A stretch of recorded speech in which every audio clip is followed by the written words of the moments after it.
Welcome to Democracy Now!, democracynow.org, the War and Peace Report. I'm Amy Goodman. Hamas has accepted a United Nations Security Council resolution calling for a ceasefire in the Gaza Strip. The U.S.-supported resolution passed Monday on a vote of 14-0 after Russia abstained. Its passage came after the Biden administration vetoed 3 previous resolutions calling for a ceasefire. Palestinian ambassador to the United Nations, Riyad Mansour, called the resolution a step in the right direction and demanded a permanent ceasefire. Our position has been always to have an immediate ceasefire to stop the killing of our people.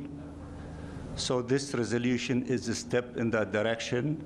The proof is in the details, and we want to see that, that this resolution to be implemented beginning with the ceasefire, and that this ceasefire to be permanent. We do not want to see the continuation of the fighting. In a statement, Hamas said it would accept the ceasefire resolution and was ready to work with mediators to engage in indirect negotiations with Israel. Top U.S. officials have said Israel would accept the plan, contradicting statements by Israeli Prime Minister Benjamin Netanyahu. Meanwhile, there's been no let-up in Israel's assault. Following the resolution's passage, Israeli attacks have killed at least 11 people in northern and central Gaza. This all comes as world leaders and top aid officials are gathered in Jordan for an emergency humanitarian summit on Gaza. U.S. Secretary of State Antony Blinken and Palestinian President Mahmoud Abbas are attending the summit. Israel was reportedly not invited.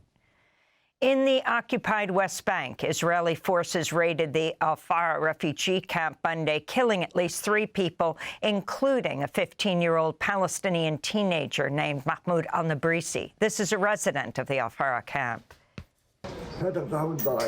They raided the house and damaged everything, and the house and the ceiling, everything.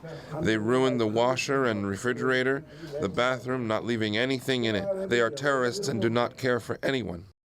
Israeli forces have also arrested multiple children in the occupied West Bank and East Jerusalem in recent days. Since October 7th, Israel's killed over 530 Palestinians in the West Bank and arrested over 9,000. Here in the U.S., a federal court heard arguments Monday in an appeal to a lawsuit accusing top Biden administration officials of complicity in genocide. The case at the 9th U.S. Circuit Court of Appeals was brought by Palestinians and human rights groups, including Defense for Children International Palestine. The suit seeks to end U.S. military and diplomatic support for Israel during its assault on the Gaza Strip. It names as defendants President Joe Biden, Secretary of State Antony Blinken, and Defense Secretary Lloyd Austin. Monday's oral arguments were presented by Katie Gallagher, a staff attorney at the Center for Constitutional Rights. Your Honor, what this case presents is a clear allegation, a well-pled allegation of violations of binding law. The duty to prevent genocide and aiding and abetting genocide, those are clearly established in law. In California, police arrested more than 20 peace activists Monday evening as they staged a protest at the campus of the University of California, Los Angeles. The violent arrest came after students held a funeral procession for the more than 37,000 Palestinians killed by Israel's assault. This comes just days ahead of UCLA's commencement, when scores of student protesters facing disciplinary hearings may be prohibited from joining graduation ceremonies, and just weeks after campus police and security officers refused to intervene as pro-Israel counter-protesters armed with sticks, metal rods, and fireworks attacked students at a Gaza peace encampment. A federal jury in Florida has ordered Chiquita Brands International to pay over $38 million in damages to the families of 8 Colombian men who were killed by paramilitaries that the banana giant funded. Chiquita previously pleaded guilty to paying the far-right United Self-Defense Forces of Colombia paramilitary group, or AUC, $1.7 million from 2001 to 2004, which Chiquita argued it did to protect its workers. The AUC has been found responsible for committing mass human rights abuses and murdering civilians from 1997 to 2006. Earth Rights International, which helped represent the plaintiffs, said in a statement, quote, "This verdict sends a powerful message to corporations everywhere. Profiting from human rights abuses will not go unpunished. These families, victimized by armed groups and corporations, asserted their power and prevailed in the judicial process," they said.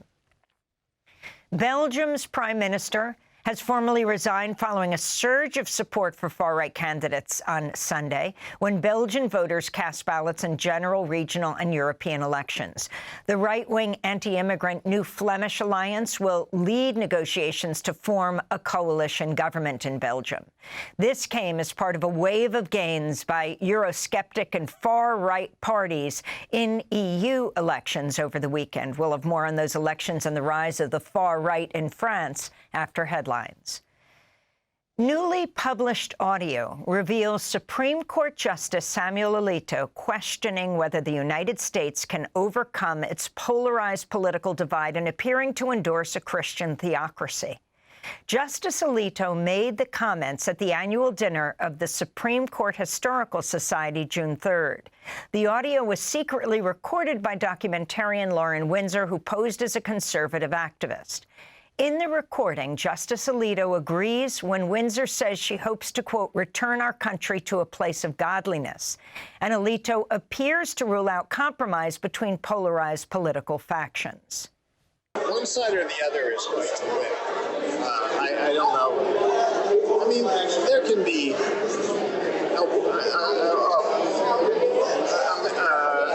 a way of working, a way of living together peacefully, but it's difficult, you know, because there are differences on fundamental things that really can't be compromised. They really can't be compromised. So it's not like we're going to split the difference.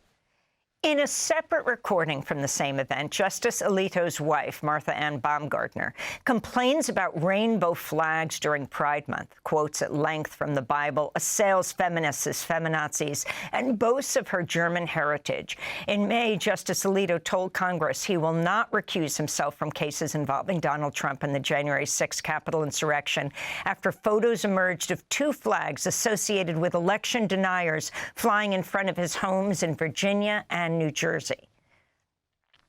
Donald Trump sat for a virtual interview Monday with a New York probation officer ahead of his July 11th sentencing for his conviction on 34 felony counts of conspiring to interfere with the 2016 election.